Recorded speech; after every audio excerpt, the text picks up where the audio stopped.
আসসালামু আলাইকুম। Hi guys, সকলে কেমন আছেন? আশা করি সকলে অনেক অনেক ভালো আছেন। তো ইনশাল্লাহ আমি সৌদি আরব আবা আল মাহালা।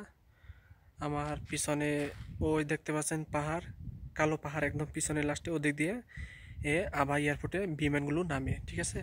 তো আমি যেই উদ্দেশ্য এবং যে বিষয়ে কথা বলছিলাম সেই বিষয়ে উদ্দেশ্য হচ্ছে আমার পিছনে পাহাড় দেখতেছেন, পাথরের পাহাড়, ঠিক আছে। এগুলো কিন্তু অরিজিনাল পাহাড়, পাথর। এগুলো দিয়ে আপনার টেবিল বানানো হয় বা যে কোনো কাজ করা হয় এগুলো দিয়ে, ঠিক আছে। এই যে দেখুন,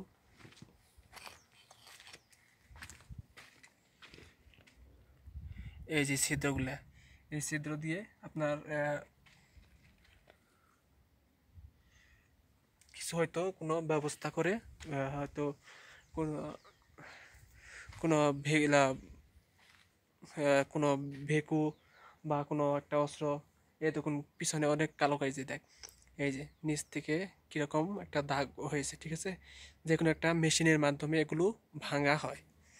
তো এই যে দেখতেন যে এই এই যে পাথর, অনেক বড় পাহাড়ের মতো একটা পাথর, ঠিক আছে, একদম নিচে থেকে উপর পর্যন্ত। এগুলো দিয়ে কিন্তু বাংলাদেশে অনেক ধরনের কাজ করা হয় এই পাথর দিয়ে। টেবিল বানানো হয়, তারপর আমরা যে শিল ব্যবহার করি, মরিচ বা রসুন যে কোনো বাটা ঘষা করি, ঠিক আছে, এই পাথর দিয়ে করা হয়। আর এই পাথরটি কিন্তু কোনো কালারিং করা নেই, মিক্স করা নেই, ঠিক আছে, ডুপ্লিকেট নেই। আর অন্য অন্য পাথরগুলো দেখুন সেগুলো কিন্তু ডুপ্লিকেট থাকে। যেমন এই যে পিছনে, ওই যে এই যে আমার হাতে আমার যে জায়গায় নখ পড়ছে এই জায়গায় কিন্তু কালারগুলো মিক্স আছে। এই পাথরগুলো তেমন একটা দাম না, কিন্তু ওই যে আমার পিছনে যে পাথরগুলো দেখতেছেন এগুলো অরিজিনাল একদম দাম, প্রচুর দাম এই পাথরগুলো সৌদি আরবের মধ্যে, ঠিক আছে।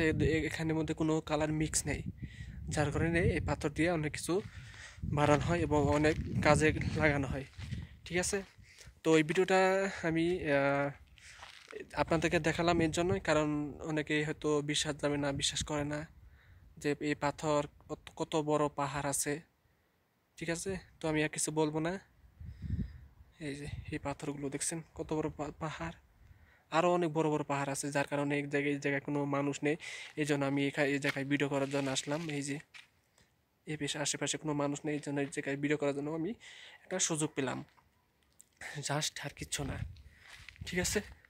তো সব ভালো থাকবেন, ভিডিওগুলো লাইক দেবেন, শেয়ার করবেন, বেশি বেশি করে কমেন্ট করে জানাবেন আপনার মতামত।